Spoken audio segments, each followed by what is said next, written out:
Hello and welcome to the knowledge video for your final ever history exam, which is going to be based on Germany. Now there are going to be 3 questions in this evidence assessment. There's going to be one 4-mark describe question, one 8-mark explain question where it will begin with in what ways, and then one 12-mark factor question that will give you a couple of bullet points that you'll have to write about. So this assessment is all based on knowledge. There's going to be no interpretation questions. So what are the topics going to be? There's going to be 4 areas that you need to know about for this exam. The first area is the experience of Jews in Nazi Germany between 1933 and 1939 and thinking about how they were affected by these racial policies. The second area is about the experience of women in Nazi Germany and how they were affected by their social policies. So we're going to be thinking about things like work, and we're going to be thinking about how they try to encourage them to have children. The third area you're going to have to know about is why people voted for the Nazis. So you're going to be looking at the appeal of Hitler and the Nazis and how that led to the Nazis becoming a majority by 1932.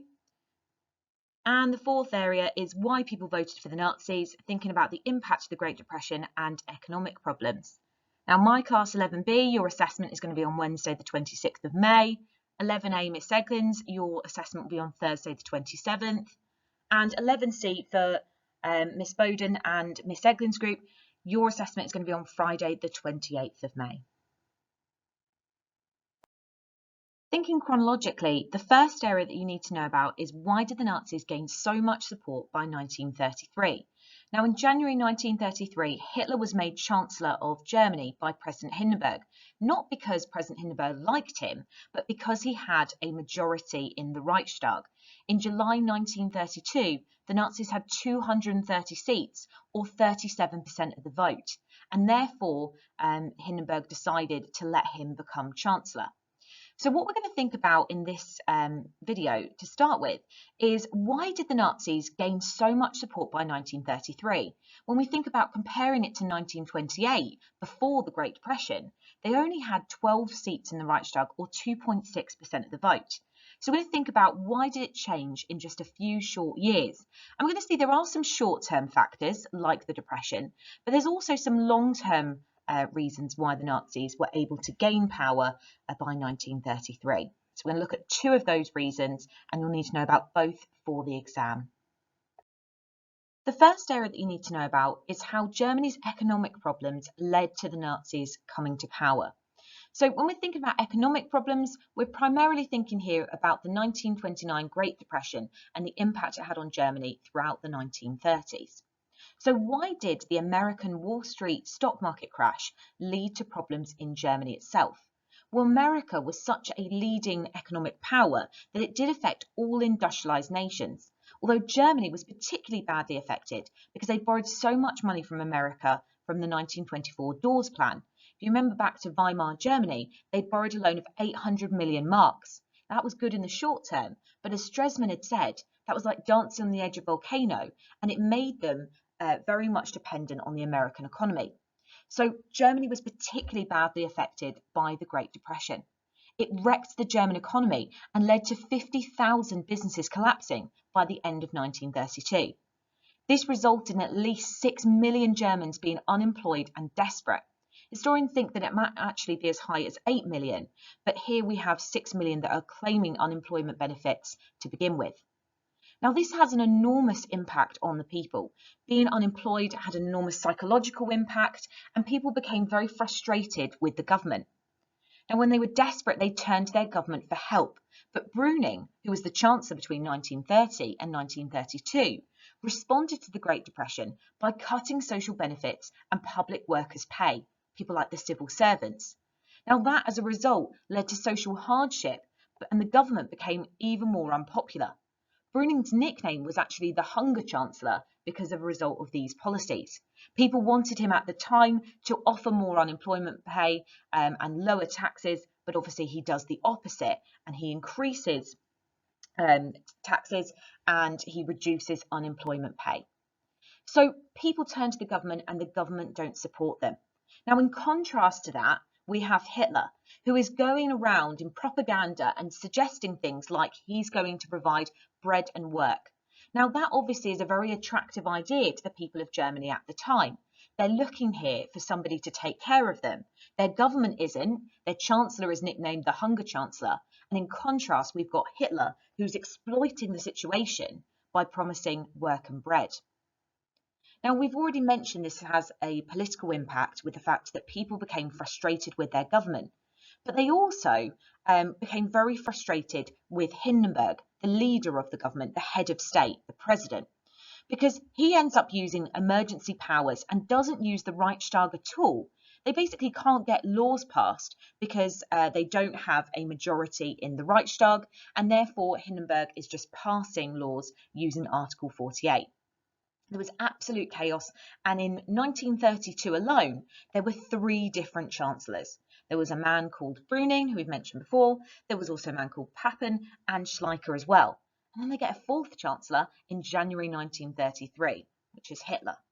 So this first area that you need to know about here is the Great Depression and its impact. I'm going to think about this in more detail in a second, but pause the video here if you want to go over those initial points about Germany's economic problems.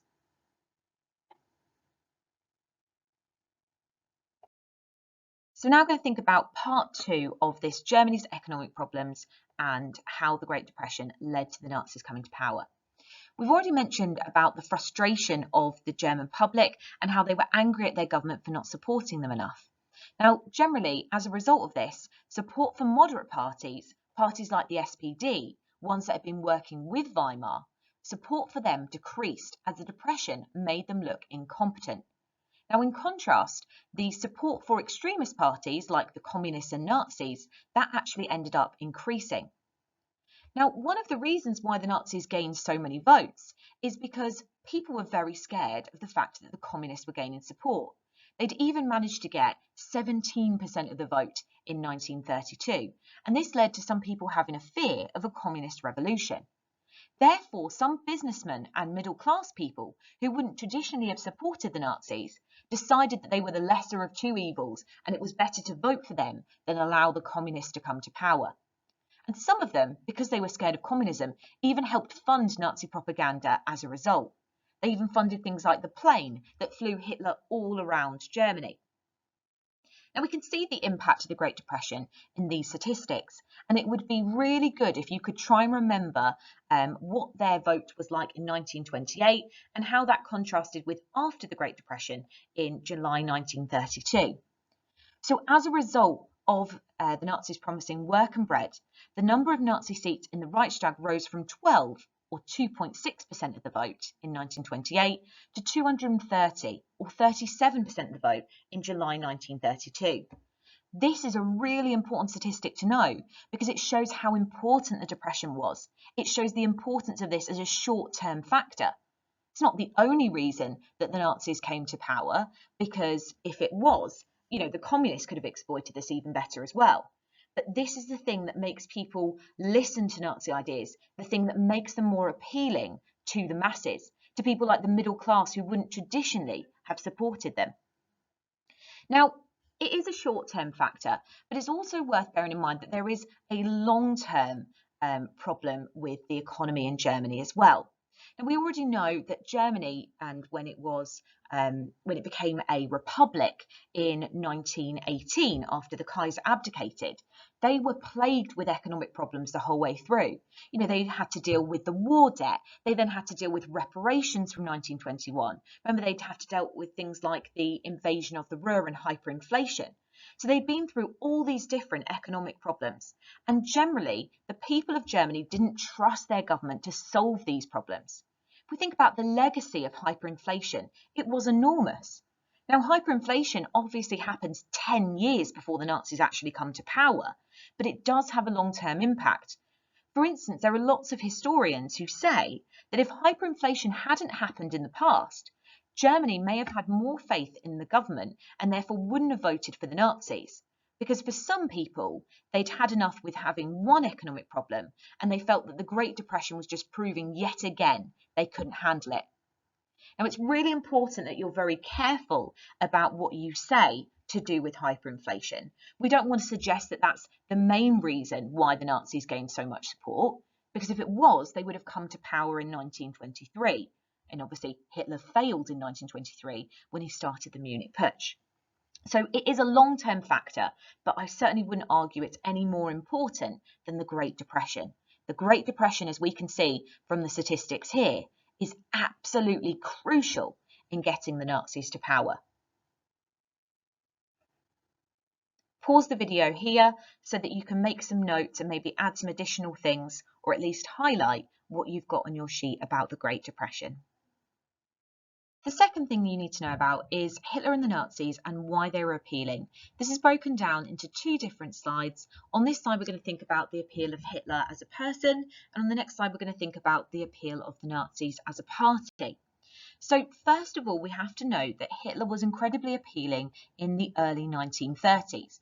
Obviously, when we think about Hitler, we think about him being evil, rightly so for the Holocaust in which 6 million Jewish people were killed, but also there was, he was responsible for the start of the Second World War that killed 50 million people as well. But remember, people at the time didn't have the benefit of hindsight that we have now. He was viewed really positively by the German people. He was somebody that had a strong background that the nationalist right-wing people in Germany really liked. For instance, he was a war hero who had won medals for bravery. He'd actually won the Iron Cross in the First World War, which was the highest medal of honour. He was also somebody that was loyally German. He might not have actually been German because he was Austrian, but he was still somebody that was seen as being part of Germany. He'd obviously as well tried to take over Germany in the Munich Putsch of November 1923. And a lot of people looked at him favourably for this because they felt that at least Hitler was somebody that was doing something rather than one of the weak Weimar politicians that was allowing bad things to happen to Germany. So despite the fact that he committed the act of treason, people still liked him for the Munich Putsch because they liked the idea of this kind of forceful character that was going to try and make Germany strong again. And we know he'd won over loads of people, including powerful judges, when he'd been on trial for the Munich Putsch. When he was in prison as well, he published his autobiography, Mein Kampf, which means My Struggle, and that made him well known. He had lots of ideas in that book that appealed to people at the time, and he was responsible for creating the Nazi ideology, which was put into Mein Kampf, and also the 25-point programme of 1920. He was also a brilliant and charismatic speaker who was driven by self-belief. For instance, he was offered the role of Vice-Chancellor a couple of times, but kept turning it down, being very determined that he wanted to become the Chancellor of Germany. He was somebody that was a great speaker, and he even set up a school, him and Goebbels, where they trained other speakers as well, because they realised the importance of the spoken word in how to convince people to vote for them. Many people did listen to the content of his speeches and believed that he might have been the saviour of Germany. He was somebody that really contrasted heavily with the Weimar politicians, and people turned to him to try and solve problems like the Great Depression. So we've got a link there between a couple of the factors that we're thinking about. He was also so personally popular, he actually received a third of the vote in the presidential elections of 1932. He actually received 37% of the vote because people really liked him. So people did vote for the Nazis because they liked lots of aspects of the Nazis. We've also got to bear in mind that people really liked Hitler as an individual. They wanted him to have leadership of Germany because they felt that he was going to make Germany strong again. Because those speeches that he made all the time made people believe in those messages and made people believe that he had the right policies for Germany. Pause the video here if you want to highlight your sections on how the Nazis and Hitler were appealing.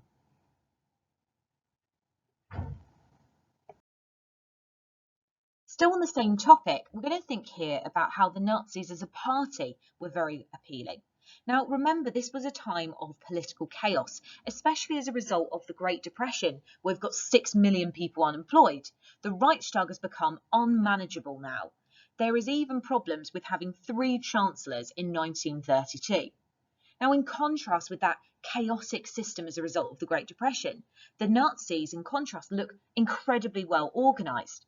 Hitler had spent the years after the Munich Putsch, after he came out of prison in 1924, up until 1929 when the Great Depression hit. He spent that time building up a strong national party organisation that included lots of different aspects. For instance, he had the SA, which had been around since 1920, but were officially formed in 1921. He also had the SS, which he had created in 1925, and he also had that brilliant propaganda organisation under Goebbels. The Nazis not only created this strong party organisation, but used it to good effect as well. For instance, they had lots of attacks on the communists that were carried out by the SA, who've been referred to by some historians as the battering ram of the Nazi Party. They're essentially thugs that would do things like guarding Nazi Party meetings, but also doing things like beating up communists on the street. Now, for lots of Germans, that was incredibly appealing. They wanted strong government. Lots of people resented the Weimar government for being these weak democratic politicians, and they wanted somebody to deal with the threat of communism head on. And they felt that the SA were doing that. So in lots of ways, fear of communism was one of the reasons why the Nazis were so appealing, because the Nazis seemed like the only party that could actually stop the communists, that could keep law and order. And obviously, people were more worried about the communist threat during the Great Depression, because the votes for the communists went up and reached a peak of 17% in 1932. Now, we've also mentioned about Goebbels and what an incredible propaganda mastermind he was. We're going to think about what kind of things was he actually producing, because the Nazi propaganda did make them seem very appealing.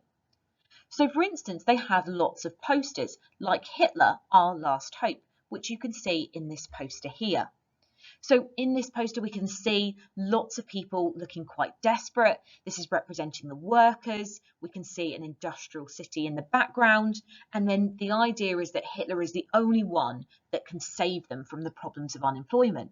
Remember that he did things like having that slogan of work and bread, a very simple message that was appealing to so many people at this time. Hitler also used propaganda by doing things like travelling all over Germany by plane. And that was actually a form of propaganda because it made Hitler seem quite different to the other politicians. It made him seem like this respectable statesman, this person that was going to care about uniting the whole of Germany together. Germany had very much been divided after the First World War, and people couldn't agree on how to move forward. If you think about the crisis years of Weimar, they'd had lots of attempted revolutions, the Spartacus Uprising of 1919, the Kapp Putsch of March 1920, the Munich Putsch. All of those things had shown the kind of chaos of the political situation. But then here's Hitler as part of his propaganda, travelling by plane, making it seem like he's this modern man of the moment. But it also helped him seem appealing because it made him seem like he cared about the whole of Germany. He was flying and giving speeches. Remember, he had very good speeches to lots of people all over Germany, and therefore he made people feel like he cared about them. The Nazis also used propaganda by using rallies, and they held annual rallies at Nuremberg to try and show their strength. Now, this made the Nazis really appealing because it made you seem, if you joined the Nazi Party, like you were part of a broader movement. You know, if you go and you watch something like a football match, it might feel quite different watching it in a stadium full of other fans than it does just watching it at home on your TV. It was the same with these rallies here. People felt that they were part of a movement and a group, and it's been described as their rallies being emotionally thrilling, people feeling like they're finally part of a community. The rallies also helped because they were incredibly well organised, and people looked at those rallies and thought, if they can organise a rally like that, I'm sure that they could turn Germany into a successful nation. So the Nazis had very appealing aspects when it came to their party because of the organisation as a result of the work of Hitler and Goebbels. So pause the video here to make sure that you've got some key points highlighted and that you understand why the Nazi Party as a whole were appealing to the people of Germany. The next area that you need to know about is women and how Nazi policies affected them. Now, there have been some major changes for women in the 1920s, in the period of Weimar. Women have had a lot more freedom than ever before. Many more of them had got jobs and were much more career-driven than in the past.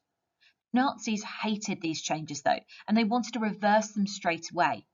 They'd been really worried about the declining birth rate, and so they wanted women to start focusing again on being traditional in their role, being wives and mothers. So they asked them to focus on the 3 Ks, and that was about children, church, and cooking. So they tried to encourage them to focus on having lots of children in a few different ways. First of all, they gave out loans of 1,000 marks if you had 4 children. This was because one of the reasons that many women hesitated is because children tend to be quite expensive. So the Nazis passed this law for the encouragement of marriage. It would give you 250 marks that you were allowed to keep for each child that you had. 1,000 marks might not sound very much, but it's the equivalent of 9 months' wages, about £18,000 in today's money. So it was a lot of money. He also tried to celebrate motherhood, and every year on Hitler's mother's birthday, they held an award ceremony, the Motherhood Cross. And this is where they would give you a medal depending on how many children you had. If you had 8 children, you get a gold medal. If you had 6 children, you get silver. And if you had 4, you would get a bronze medal. So they encouraged women to have lots of kids through this celebration of motherhood. They also even introduced something quite extreme called the Lebensborn program. Now, at this point in the 1930s, if you were pregnant outside of marriage, there would have been a real kind of sense of shame in the community at that point. So Nazis introduced homes for unmarried mothers in the hope that they wouldn't then try and abort their children. Because remember, the pressures were very different for women at that point, and it was seen as a real shame on your family to have a child out of wedlock. So the Nazis opened these homes for unmarried mothers, Spring of Life or Lebensborn programs. But later on, during the Second World War, these places actually became brothels where women would go deliberately to get pregnant by a racially pure SS officer. Nazis didn't just try and encourage some women to have children, they actively tried to stop other women from having children. And women that didn't fit into their racial ideal, women that weren't part of the Aryan race, or women that had some kind of hereditary illness, for instance, if they were hereditary deaf, the Nazis then sterilised these people from the age of 10 to try and stop them having children that wouldn't be, as the Nazis saw, healthy enough for society. So there were some positive things for women to encourage them to have children, but there was also a really negative impact on lots of women who were sterilised, or some women who couldn't have children were then shamed as if they weren't fulfilling their role. Now, Nazis didn't just want women to be wives and mothers. That also then means that they don't want them to have jobs. So they essentially forced people to leave their jobs from 1933. Female doctors, lawyers, all these kind of career-minded women were forced out of these jobs that they'd worked really hard for. Women were allowed to continue with certain jobs that were seen as female-specific, for instance, being a midwife, but most jobs they weren't allowed to be part of. They weren't even allowed to do things anymore like jury service, as women were seen as too emotional for this.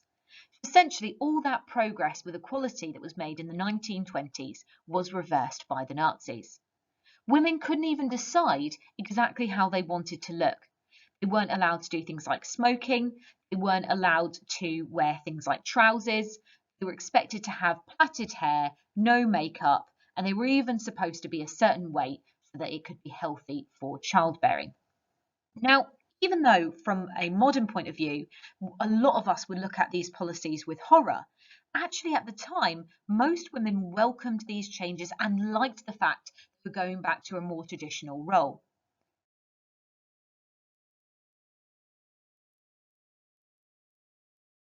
The next area that you need to know about is the policies towards Jewish people in Germany.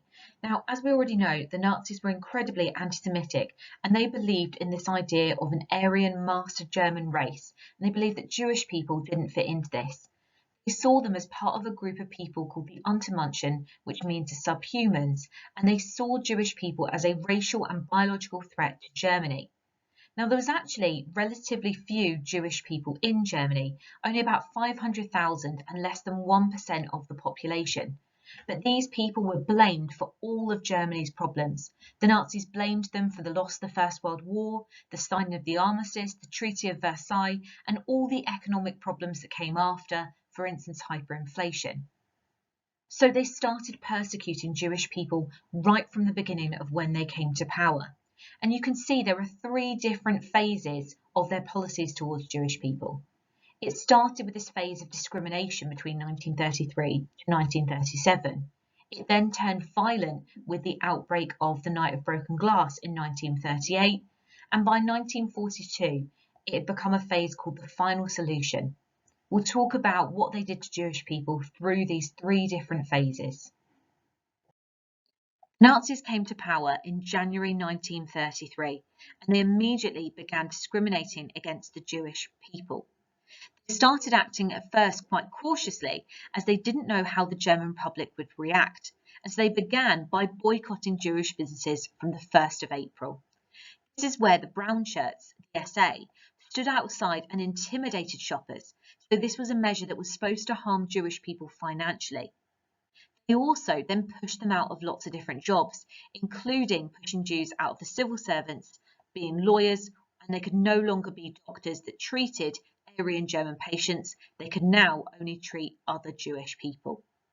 As a result of this level of discrimination, 37,000 Jewish people left Germany, often not being able to leave with more than about 1,000 marks and only with what they could carry. Some people made the very difficult decision to leave at that point. Other people stayed, hoping that things wouldn't get any worse, but they did in September 1935 when the Nazis passed the Nuremberg laws. These said you could only be counted as a German citizen if you had what they deemed as purely German blood. As Jewish people were defined as un-German, therefore lost their civil rights and became second-class citizens. Laws were passed, for instance, that said Jewish people couldn't marry Aryans, and if you were already together, you would be separated. If you refused to separate, you could end up in a concentration camp.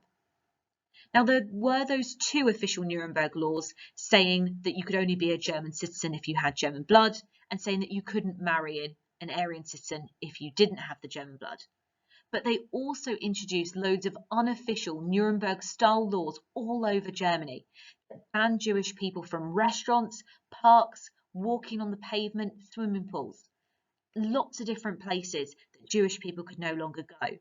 The point was that the Nazis wanted to socially isolate them.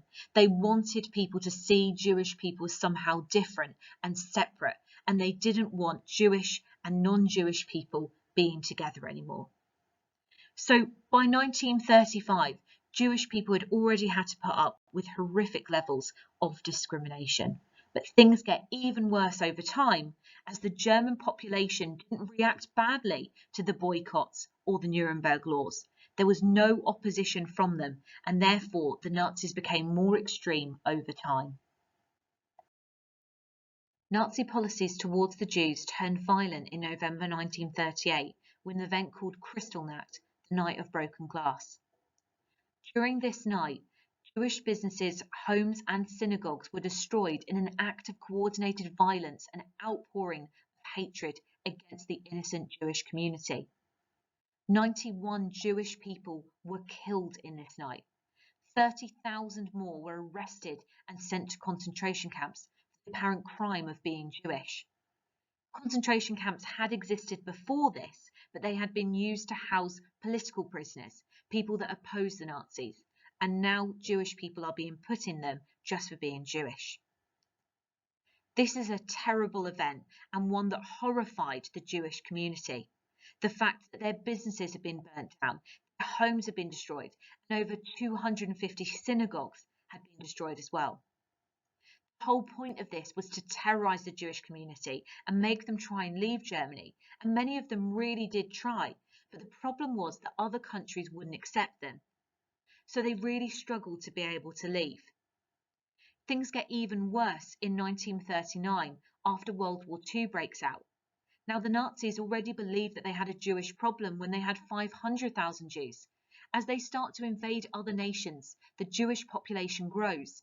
For instance, in Poland and the Soviet Union, there were over 3 million Jewish people that lived there.